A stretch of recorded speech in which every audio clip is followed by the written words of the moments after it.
सावित्री र सत्यवानको कथा शीर्षक। प्राचीन समयमा अ, यो धनी पुँजीपतिहरूले छोरीको बिहा गर्दाखेरिमा अ, वर जम्मा गरेर छोरीले जुन वरलाई रोज्दछिन् त्यही वरलाई बिहा गर्ने चलन रहेछ।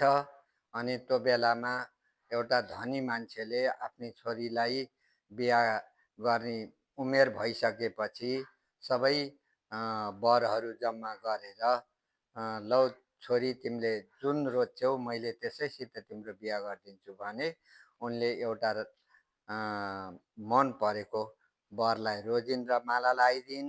त्यसपछि ल यो वरको आयु कति छ हेरिदिन पर्यो ज्योतिषज्यू भनेर ज्योतिषलाई बोलाए। ज्योतिषलाई बोलाएर ज्योतिषले चिना हेर्दाखेरिमा तिनको 1 वर्षमा मृत्यु हुने आयु रहेछ। त्यस्तो देखिसकेपछि बाउ र आमाले यिनीसित बिहा गर्न हुँदैन, अब अरूलाई रोजा भनेर भन्दाखेरिमा ती सावित्रीले मैले रोजिसकेपछि यिनलाई मैले बचाउन सके बचाउँछु, नभए यिनीसितै म समर्पित हुन्छु, मैले अर्को रोज्दिनँ भनेर भनिन्। उनले कुनै हालतमा पनि मानिनन् बाबाआमाको वचन अनि बिहा गरिदिए। बिहा गरिदिइसकेपछि अब पूजा लाउन पर्यो, यिनलाई बचाउन त पर्यो नि भनेर ठुलो पूजा आँटे बाउ र आमाले। अनि त्यो पूजाको सरजाम लिनको लागि बरका बुट्टामा गएर बरका पात लिएर आउनुपर्छ। अनि फुल अरू चिजहरू हामीले यहाँ जम्मा गर्छौँ भने अनि छोरा र बुहारी भएर बरका पात लिन गए। बरका बुट्टामा चढिसकेपछि उनको समय आइपुगेको रहेछ। उनी बरका बुट्टाबाट खसेर सावित्रीको अघिल्तिरै परे। उनले च्याप्प काखमा राखिन् र उनी प्राण गएको अवस्था रहेछ। प्राण गएको अवस्था हुनाले काखमा राखेर बसेकी थिइन्। त्यही बेलामा त्यो बेलामा फेरि प्राचीन समयमा काल सिधै विमान लिएर आउँदो रहेछ मृत्यु भएका प्राणीलाई बोकेर लान। काल आयो विमान लिएर काल आइसकेपछि ल यसमा राखेर म लान्छु भन्दा सावित्रीले म पनि सँगै जाने भनेर सँगै सुते।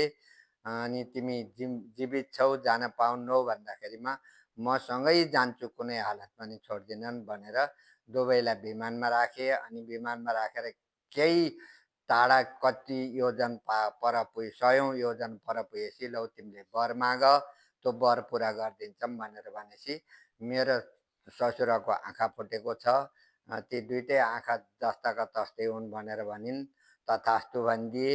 अनि मेरा ससुराको राज्य हारेका छन् 2-3टा, ती राज्य पनि फिर्ता हुन् भनेर भनेपछि हुन्छ तथास्तु भनेर त्यो पनि माग पुरा गरिदिए। अनि त्यसो भइसकेपछि धेरै परे 100औं योजना जाँदाखेरिमा अब मलाई रा अब अर्को वंश त चलाउने वंश छैन, उत्तराधिकारी गर्भस्थे बनाइदिन पर्यो भनिन्।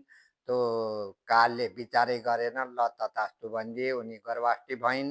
गर्भाष्ठी भइसकेपछि अनि 100औं योजन पर जाँदाखेरिमा ल तिमी फर्क, तिम्रा योजना जति सबै पुरा भए भनेर भने।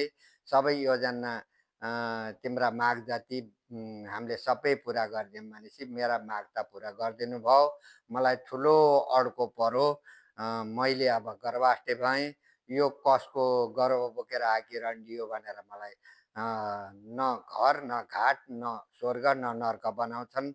मेरो लोग्नेलाई त जीवित बनाएर लिएर गएँ भने बल्ल यो मैले बोकेको गर्भको तोयो मोयो लाउँछ नि भनेपछि ओहो यिनी त बडा हामी भन्दा पनि शक्तिशाली रहेछन्, लौ लैयाउ यसपल्टलाई भइहाल्यो, अबदेखि पृथ्वी तल मर्त्यलोकमा जाँदा खेरिमा हामी देखिएर जाने छैनौँ, नदेखिएर अनि त्यसपछि अनेक न्यु गरेर जीवित प्राणीहरूलाई लिएर आउन पर्ने भयो।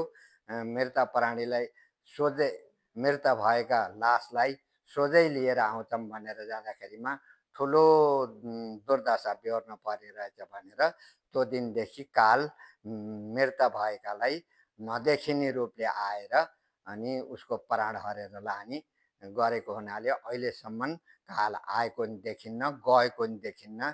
यसै गरेर कालचक्र जितिराखेको छ।